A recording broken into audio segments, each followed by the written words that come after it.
Welcome everyone, people online watching and lovely people in the room, and we're here to hear a little bit about my blog. It's called Walking the Path with Roz, and it's the ministry path and the tourism path is what that's a reference to. And I have given an update on my blog here at some previous time, probably a couple of years ago.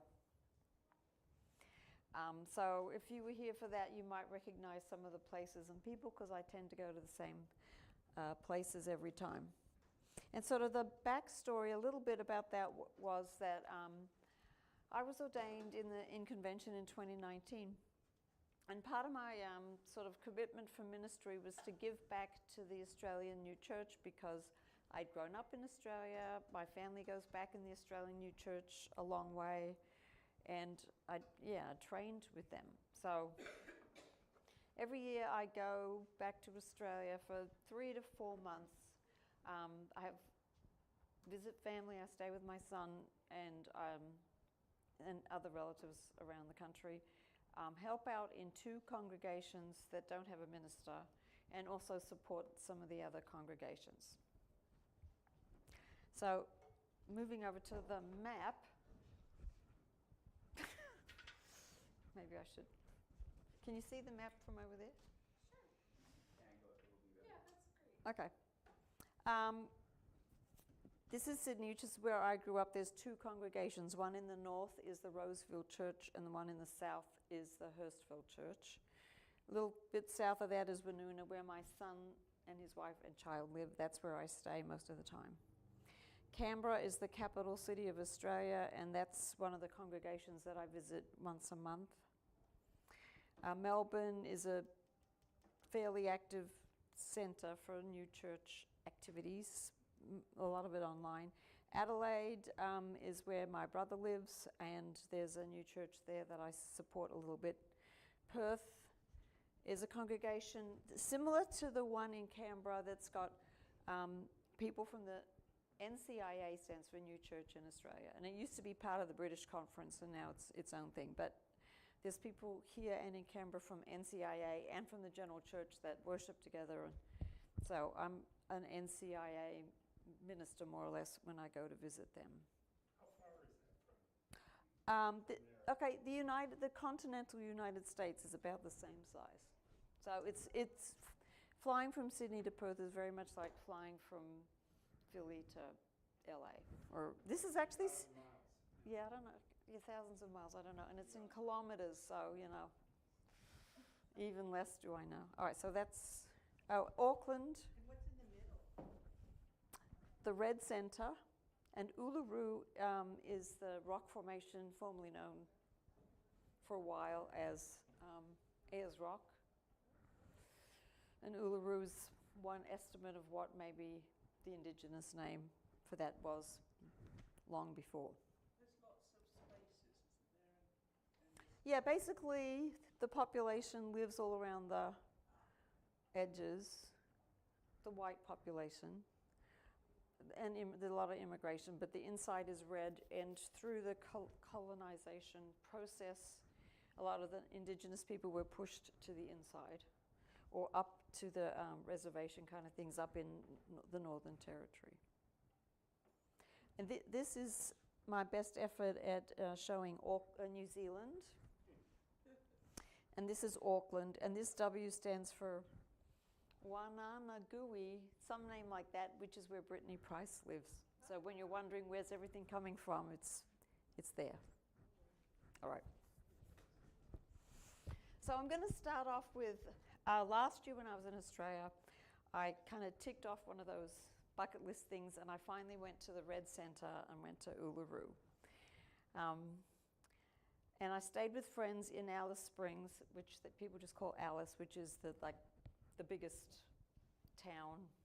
They just actually developed suburbs. Like when I was growing up, it was just very small. Now it's big enough to have suburbs. Anyway, friends that live there. And the Todd River flows through there. And usually people will say the Todd River usually dry, because usually desert. But there'd been lots and lots of floods. And the Todd River was not only running, but was flooding. So that's why there's a picture of road closed. I'm standing in front of it. you'll never see, I'll never see that again, but it was pretty unusual. Anyway, Tim took me around. You can't, this is Tim's back. You can't really see too well in this. His back is covered with flies. That's what happens when you go step outdoors. In the city, in the town, it's not too bad. But anyway, you have to wear these. He's got a net on his hat. You wear a fly net, unless They bite. I don't think they bite. Yeah, they're just annoying. Anyway, so these pictures are of different sites around Alice Springs. I got this picture of me in the little cockpit thing. I'm not flying it, it's just sitting in a museum, but you can get in. It was the Flying Doctor Service, was set up out of Alice Springs as soon as planes were invented, early 1900s, so that doctors and medical people could get to patients, people all around the Red Center. So I was always very interested in the Flying Doctor Service. Yeah, okay. And then this cute little building right here is the headquarters for the I forget what they call it, but it's like education for all the kids on the huge sheep stations and anywhere in Northern Territory. And they've got a very sophisticated program going, so the kids are online. Yeah. Yeah, they have all those lovely decorations. So I don't know. Anyway, finally, one of the days that I was there, I went on a tour to see Uluru. There it is, as we're driving by in the coach. How big is that? Down it. Big. It takes hours to walk around it. You can see in this one, see like this shape here, that's the serpent. And so the creation stories that are centered on Uluru for the native people in that area. And this serpent plays a lot in the story. I forget the story now, but it's very important. The serpent on Ayers Rock. And then these are rock paintings, and they're just right there. Like you could literally touch them. The guide would probably not be happy with you, but they're not protected, anything like that. They're millions of years old from the people that lived there. And that little circle motif is a waterhole. So this is a story of traveling from waterhole to waterhole to waterhole, and it's telling whoever's looking at it like, this is where you would go to get to the waterholes. And also like what kind of animals are there and whatever.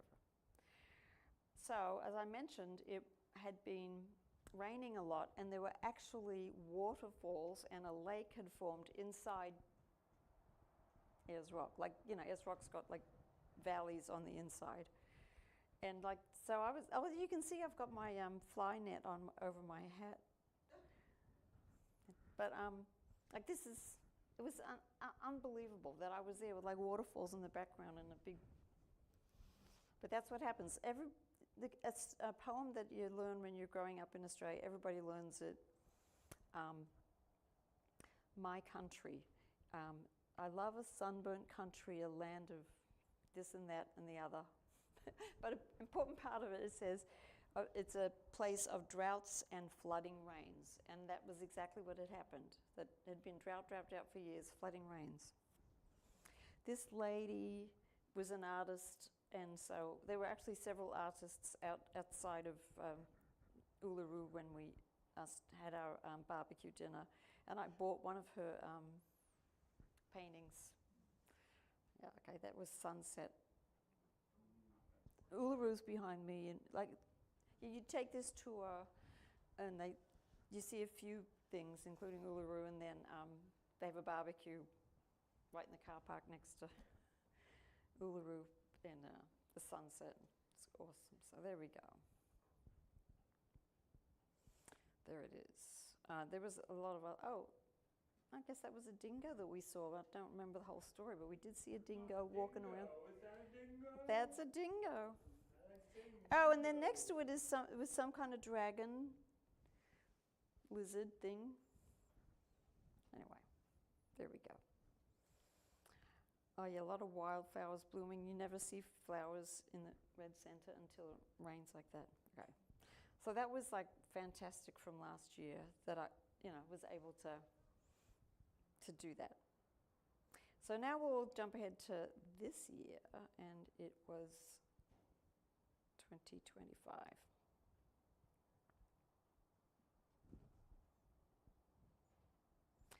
It started off in New Zealand.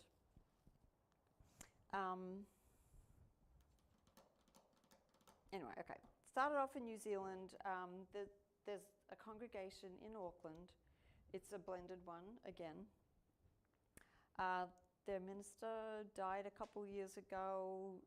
This was their building, but they sold it, and now they basically meet on Zoom with a retired minister.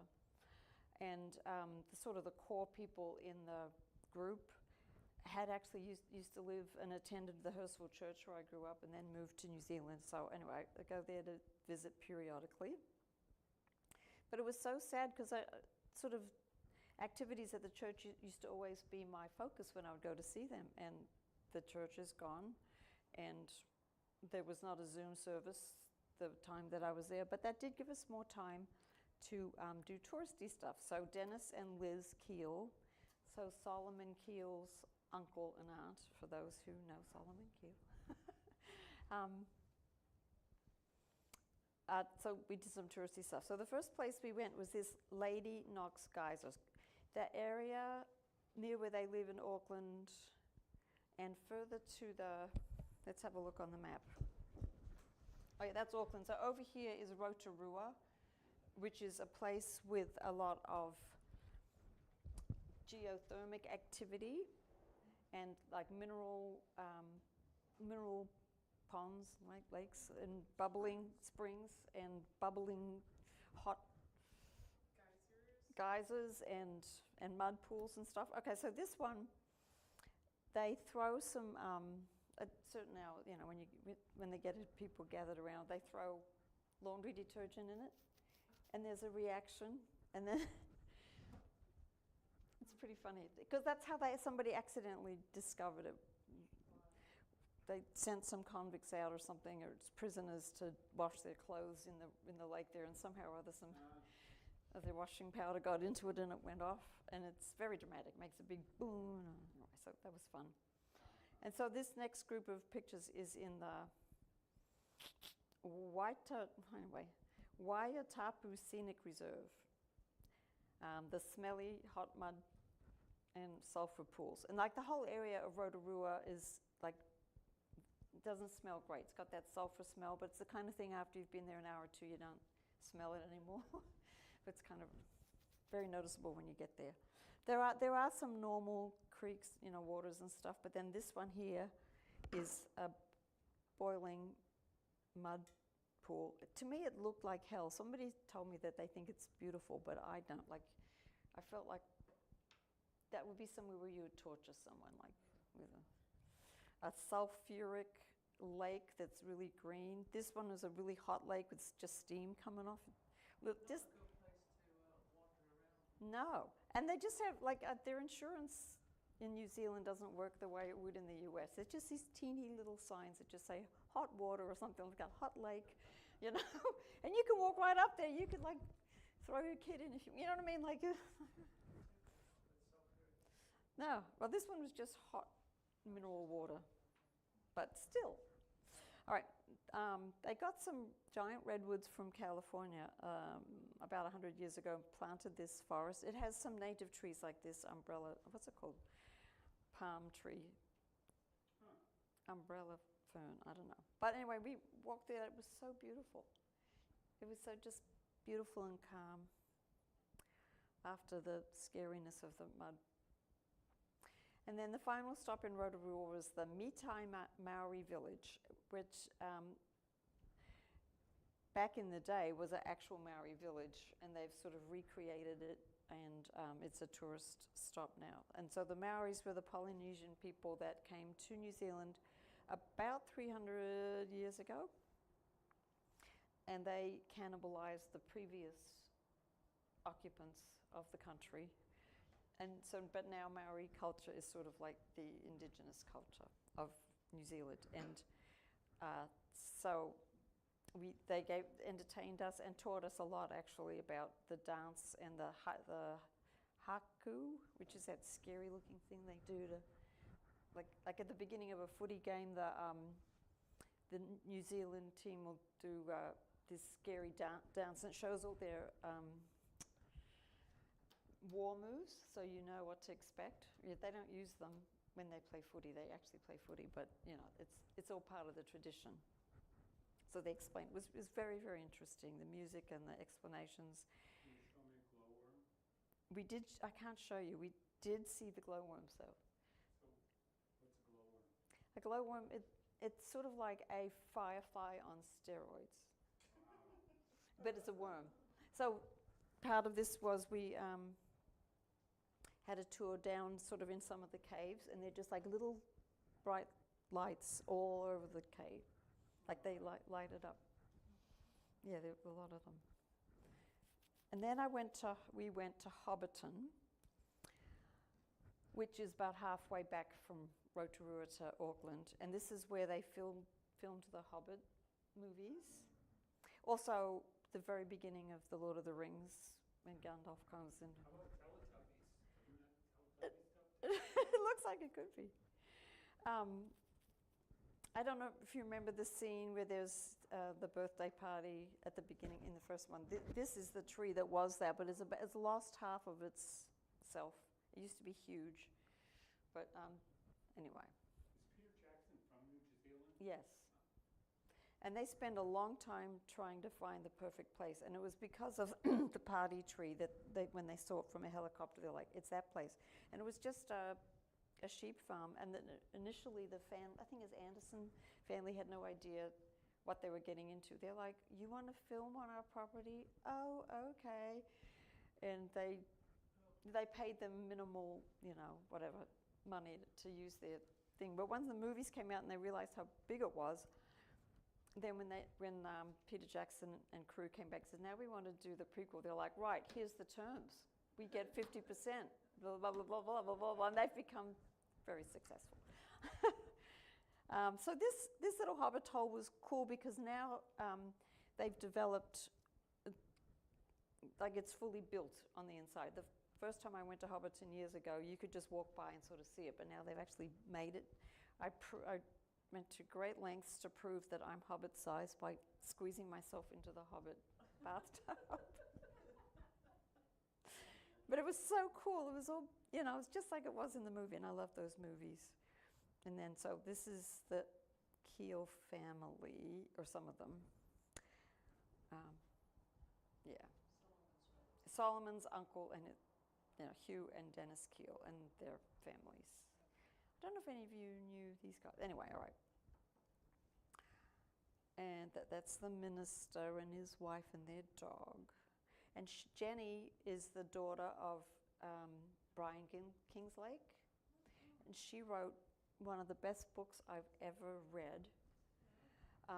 Yes, it's a compilation of letters that her mother wrote home to England when they moved to South Africa to work with Obed Muki to train and work in the black church. Well, actually, pretty much all the black church in South Africa. And it was when apartheid was coming in. And so her mum's letters, and the mum was a very well-educated, went to Oxford studying English, so she's like a really good writer.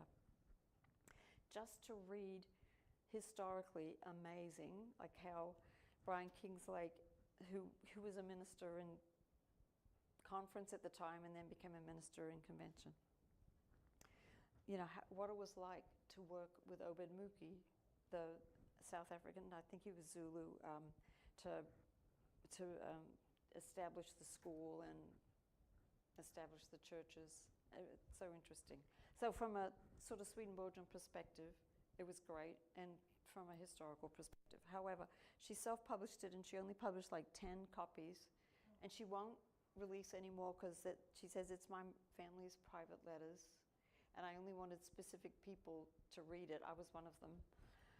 And then I lent my copy to somebody and never got it back. And that's okay. He needs it more than me, but it's just, every time I see her, so this time included, I try to get it, like Amazon self-publishing, whatever. I'll help you. I'll do it.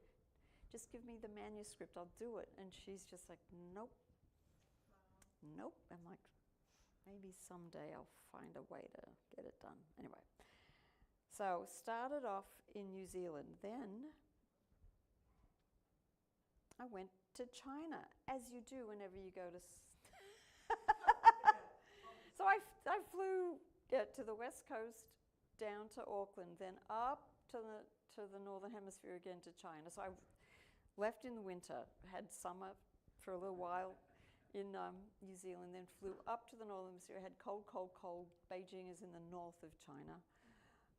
I was there for a week and then flew back down to Australia. The reason I went to China is because of my lovely sister-in-law, Yu Hong, right there. That was her and me. She grew up in Beijing, and her mum is in a nursing home now, and she wanted her apartment cleaned out and rented. And so Yu Hong was just a little overwhelmed with this whole thing. So I flew up there to help her clean up her mother's apartment. We filled 50 bags, most of which went to donation, but a lot of trash and stuff. And then by the end of that week, you would walk in there and you wouldn't even know that we'd done anything. It was that kind of thing. It was like it was all the stuff out of the cupboards and everything. But anyway, I got there the day after New Year, and New Year is celebrated for 10 days. So this big picture here, the D10 Park is a park right near where she lived, all decorated. There's dancing and music. It was great. It was a little chilly, but it sort of reminded me of Christmas because everything was red, and Christmas is my favorite thing. We went into the store to buy something, and look at this, this store in the mall, whatever, decorations everywhere. This was still in Daytown Park.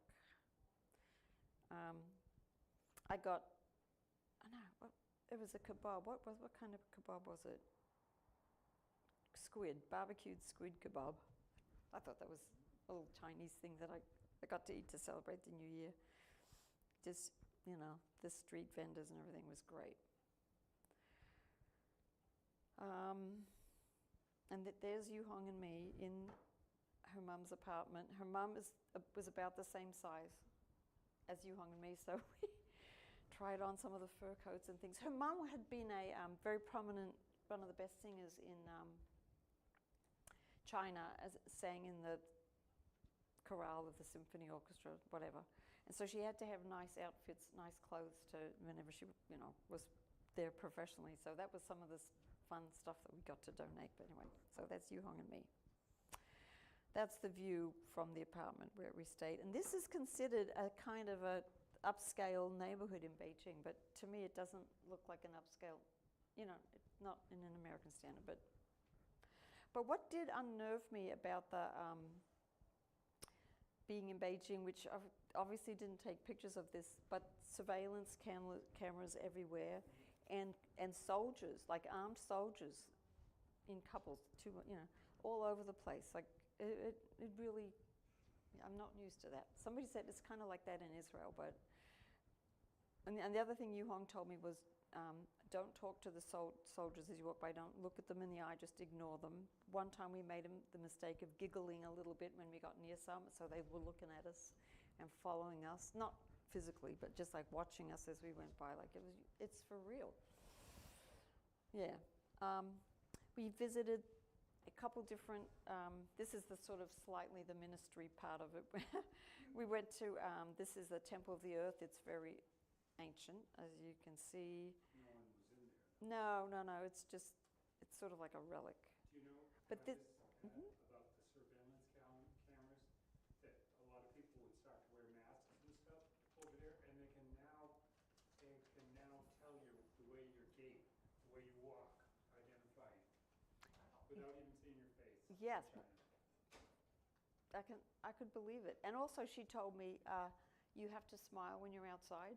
Doesn't matter, your best friend just died, but if you're outside where the cameras are, you have to smile, because if you're looking upset or sad or anything, they're watching you like you're probably mad at the government and you're going to lead a revolution or something. I don't know.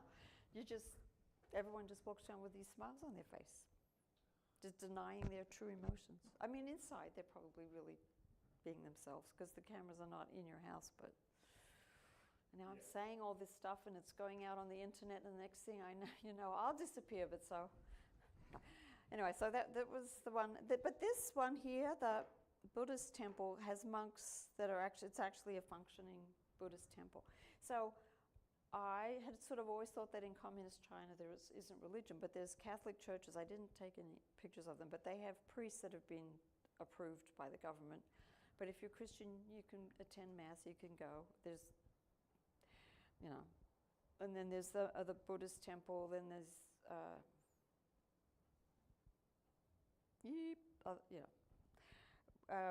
but there's also Swedenborgians. Okay, there's Swedenborgians in China. It's going out on the internet. No, there are people that read Swedenborg that are in touch with Reverend Ian Arnold, who lives up here in Brisbane. And there's a gentleman, I'm not going to say his name, but who sort of travels back and forth from Shanghai, where there's a circle of readers that are underground and very, very careful. So I'd said to Ian, could you put me in touch with those people in Shanghai? Maybe we can connect them. He goes, no way. Way too dangerous. I'm not giving you any contact information. Just don't even try. It's just too dangerous for them. So I would have loved to have met them, but yeah. Anyway, so we did go to the Great Wall, which is one of those, bucket list things. This picture here, it was a very cold day. You can see I got so many layers on, but it's like one entrance to it. A lot of red everywhere, and it wasn't just because it was the New Year. That is obviously the color. Okay, so I told you I arrived the day after the New Year, so it was Thursday. Sunday was the day when it was going to be kind of the warmest, like I think the high was going to be 40. So we decided to go on Sunday. We didn't realize till the taxi driver with a taxi ride was like two and a half hours long, and it should only been an hour or something like that. Well, this is the busiest day at the Great Wall, the weekend after the New Year, because everybody's off, the kids are off, everybody goes.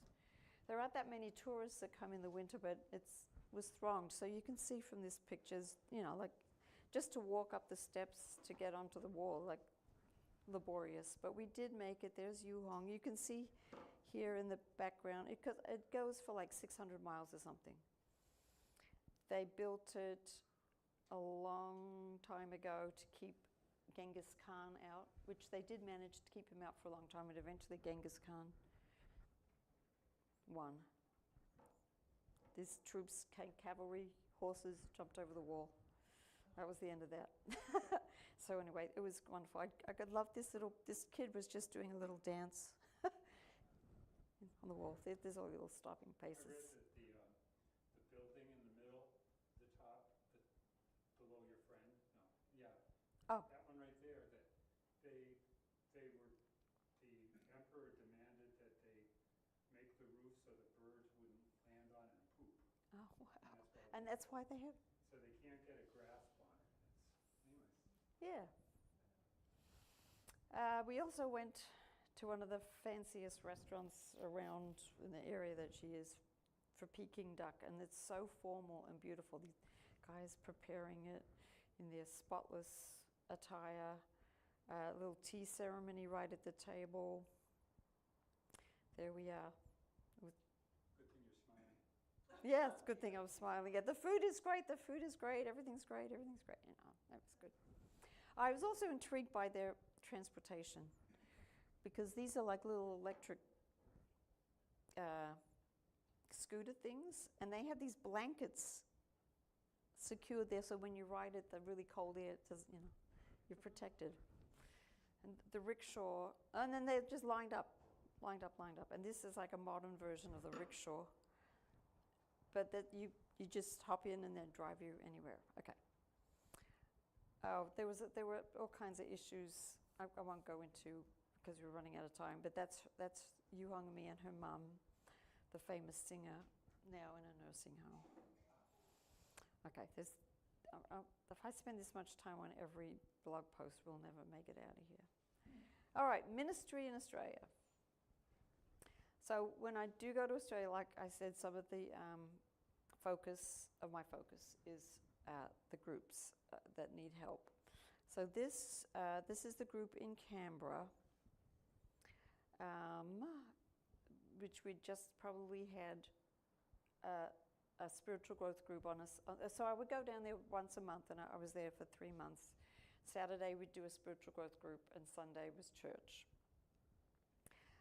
There are 2 other couples that attend this church, that group, out on the back porch, home church kind of thing, that weren't there on the Saturday, but they did come on the Sunday. And when you say spiritual growth, it was like the logotherapy that you were doing with us? it's like logopraxis. Yeah. It wasn't logopraxis, but it's a different spiritual growth program that a minister in the general church had developed, which is great when you're the minister. I mean, it's all written out, it's tasks for people to do. So, no. But yeah, it's that sort of thing. So that was Canberra, which I went to 3 times, and then one time I flew all the way over here to Perth to that other group. That's a hybrid group. Well, that's why I call them hybrid. They don't meet hybrid technically, but I mean they're two kinds of Swedenborgians together. So this was, we had a just sort of a discussion talk in the home of Roz, and oh, look at this, 3 Rozes in a row. This is Roz Hart, and this is Roz Walker. Roz is a fairly common name in Australia, but it's kind of unusual to have 3 of us sitting. Anyway, and we also went and had at this restaurant, they have a conference room. We had like a formal, PowerPoint type of presentation, as well as, and then lunch. And then and then we had church the next day. I don't have any picture of it, with Holy Supper and everything. And then some of us just went out for coffee after, because we just wanted to spend more time. So there we go.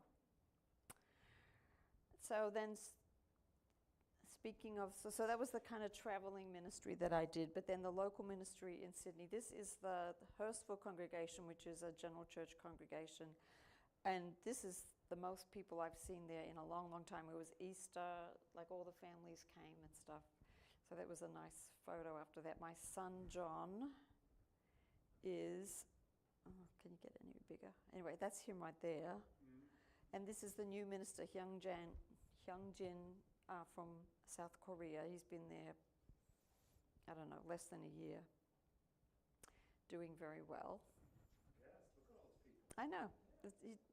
He's a great guy, and sort of people that were like a little, not sure, whatever, have come around, and yeah, it's doing well.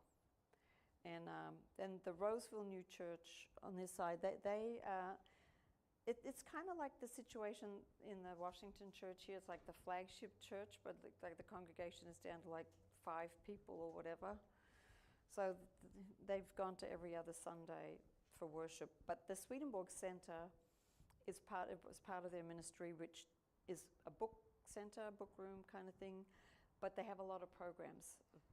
Del Rose presents there quite a bit, and because that's the whole long story. And it's so that really the activity or the heart or whatever of the Roseville New Church is probably their outreach, the Swedenborg Center. Okay, and then from there I went on the big tour around Australia to visit the different congregations and also my family. So the first stop was Melbourne, down here.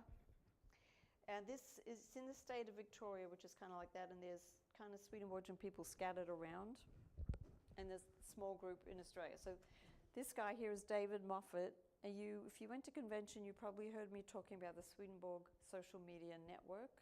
He's the guy that started that. So he's really connecting up all the content creators on the internet. And Suzanne is slated. So he and I did a road trip one day, like to visit all the people and talk about the Swedenborg social media network. The first stop we made was coffee. We had a little ministers meeting. This gentleman here, John Teed, was kind of like a senior minister, or, when I was growing up, like one of those people that you looked up to. He's in a nursing home now, but we went and had coffee with him, which was lovely. And then I met with my other clergy friend in Melbourne, Martin Pennington. At this beach, you can't really see it that well, it's St Kilda, which is a famous beach in Melbourne that I've always heard about, never went to, so we met up there for lunch, which was great. But the Sunday that I was in, then I went to Adelaide, didn't mention that.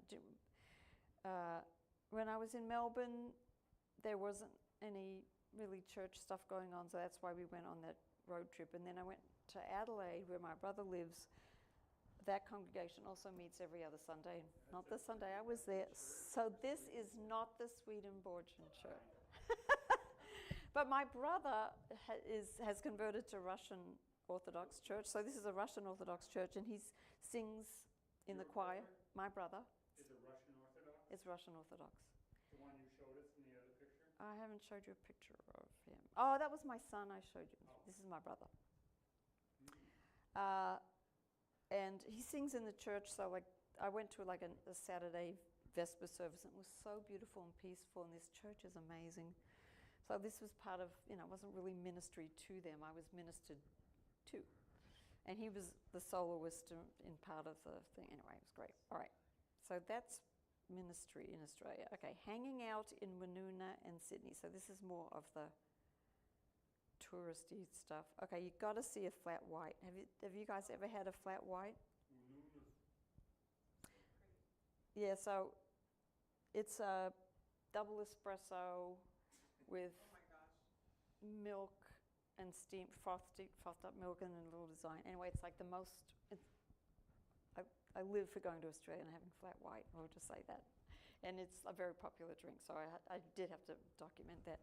These are 3 pictures on the side of the beaches right a block and a half from where my son and his wife live. So I walk on those beaches and swim in those beaches.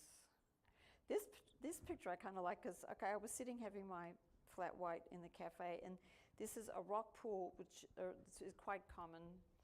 It's a cement built-in pool, but built into the rocky outcropping, and so it fills up with salt water, and people swim there. This was a PE class, learning how to swim. You have to learn how to swim and do life savings, become certified as a lifesaver. It's required. And I was like, we did it in a boring pool. I would have loved to have gone to a rock pool at a beach like that, but anyway. You got photobombed. Is that an alpaca? Well, if you look closely, can you see it's eating my hair? Oh no. It's a llama. Okay, Evie, my granddaughter right there, she takes swimming lessons at this place. Where they live, it's sort of like a beach town kind of thing, and the pool's a little bit out of town, and they, for whatever reason, have llamas. So we always go to visit the llama, and it started eating my hair. I guess it looks a little bit like grass or something. Anyway, Evie had her 7th birthday outdoors. Like, this is like typical kid birthday, outside by the river. People go swimming after we have cake and everything. It was good. Oh, there we go. A flat white is a coffee drink made with espresso and steamed milk. Anyway, there we go. Okay, now the other thing that it's actually, they came from Brazil, I think, but. Okay, growing up, there's this sort of thing about South Sydney versus North Sydney, whatever. I always had heard about the south head of the Sydney Harbour. There's the south head is fine. We used to go there and explore and whatever, but the north head is uninhabitable. It's horrible. Don't go there. It's boring, whatever. So I finally decided I'm going to go to the north head and see what it's really like, because everyone had said bad things about it. Well, it was gorgeous. First of all, I took a ferry from Circular Quay in Sydney, so you can see this is to get there. You can see the bridge and the Opera House and Sydney. This is just one of the beaches on the harbour side. But then I took a bus. It was very civilized. And while this part wasn't so civilized, this is a deadly spider just up in a cobweb thing, you know, above the path where you walk. But there were lots of them like that, but they stay up there. So, you know, you don't have to worry about it. But there's this lovely reserve with this path you can walk through. There's some that are kind of flatter, some with these sort of small gum trees. You know, then out to this lookout, you can look out over the harbour. There's coffee shops, there's a hospital, there's like all this stuff. I was like, I grew up being told lies about the North Head. There was a ruins from a military thing that had been there in the 1800s. Like, I found something new. It was so great. Okay. It was fun for me anyway, go on an adventure. And then so Evie wanted to go to the Symbio Wildlife Park. So I took her there. We got there early afternoon. The kangaroos had been fed by tourists, you know, visitors all morning. So all they wanted to do was lie down and digest. They wouldn't even hop. They let us pet them, but that was about it. This crocodile was part of the reptile show. Its snout was taped, but he handed it over to somebody in the audience to hold. You know, it's kind of exciting. Koalas eating. It's a great little reserve. These are just more adventures. I don't have time to go into all of it, but we went on several hikes and adventures as a family. So there we go. My son, his wife Angela Heldon, and little Evie. We did have a spa day because at Evie's birthday party she got this little spa kit, so we spent an afternoon getting beautiful and putting cucumber on our eyes and stuff. All right. And then right before I left to come back, I'd always wanted to go to this Southern Gateway Centre, which is up a cliff above all the south coast where John and Angela live and where I'd been staying. So this is the view from the restaurant. And where we stay, where they live, is like right about here where my cursor is, like about in the middle of the photo. But it's Dharawal country. Now it's known as the New South Wales South Coast. And anyway, so that was that. That was Woonona and Sydney. Then other sightseeing that I was able to do, I've kind of lumped this all together. So this is not chronological, it's just sort of thematic, but this is other things that I saw in Australia. I didn't go anywhere nearly as exciting as I had the year before when I went to see the Red Centre. But so about halfway down, Goulburn is a historic, but probably about here, city, one of the first rural towns that was ever built in Australia, big sheep country. And so there's this big merino. It's made out of concrete. So cement, I don't know, but anyway, huge. If you can see, there's a car there, so that's how big it is. And it's anatomically correct, so everyone always wants to go behind because you can see everything. But it's a symbol of like the sheep country and the history, whatever. I was talking to Trevor about the bridge with the is it artwork or is it decor? That's the bridge. So these are the travellers on the Sandridge Bridge, and it's to celebrate all the immigrants over the years and all the different ways that they got there, how they travelled. Black Swan, this is all in, okay, this was Goulburn, but now it was down in Melbourne. I got to the St Kilda Beach with Martin and other places in Melbourne. Then over to Adelaide in South Australia, which is where, like I said, my brother lives. Of course, there's a beach, or my favourite beach is. He and I went on a hike up this mountain. You can see it's not a mountain. They call it a mountain in Australia. It's just a little hill. There's nothing, no big mountains. Anyway, we hiked up to this vantage point. So this is like Adelaide from the top. And then I drove down to where my other relatives, Brock relatives live down about here. Tintinara is just totally farming country. And stopped at my favorite place for a flat white along the Murray River. And now, normally the Murray River is just a little trickle, not much to it. I think last time I showed you pictures of this, it was flooded, like the water had come all the way up here. These trees were underwater, like it was up right up to the edge of this cafe that's on the side, the road. But now the water's receded to still high, but it's just because it's such a dry area, it's so great to see the Murray River with water in it. Like Aussies get excited about water. That's my Auntie Claire feeding the chooks on the farm. And then my cousin Simon had made this table. It's the wood part underneath the glass cover is about 100-year-old wool sorting table. So the shearers would shear the sheep and throw the fleece onto this, and then the sorters would go through and grade them on the thing. So somehow or other he came across this, fixed it all up, put a glass top on it, and it's a fabulous sort of like the farming history of that part of my family, like coming inside into their house. Where did we go? Oh, okay, then the next group of pictures, go away, is from Perth. So when I'd gone over to that group in Perth on the west,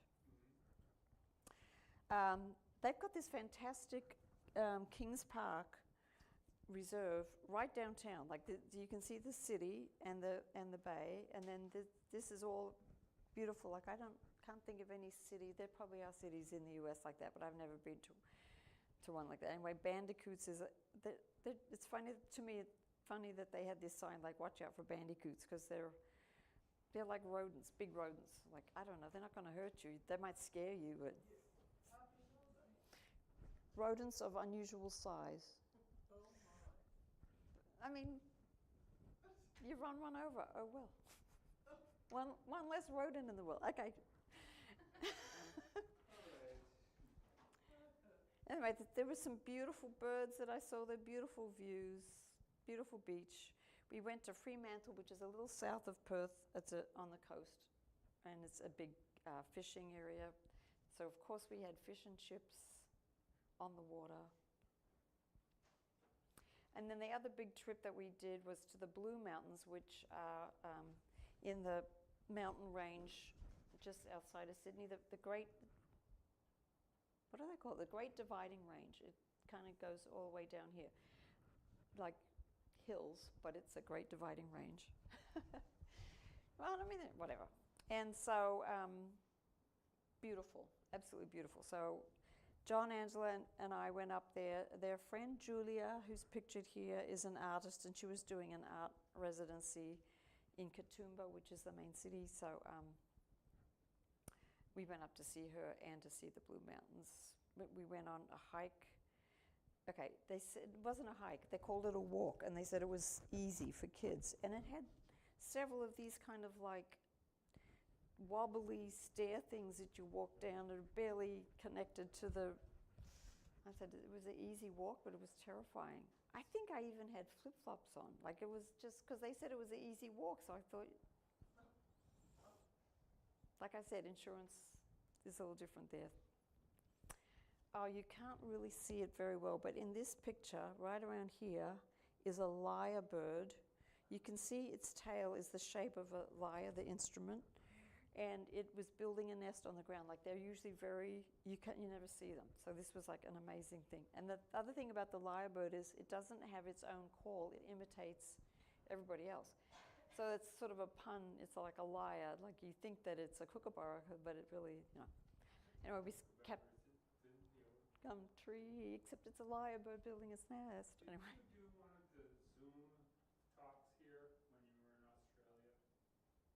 I maybe did. I remember People standing outside your house, right?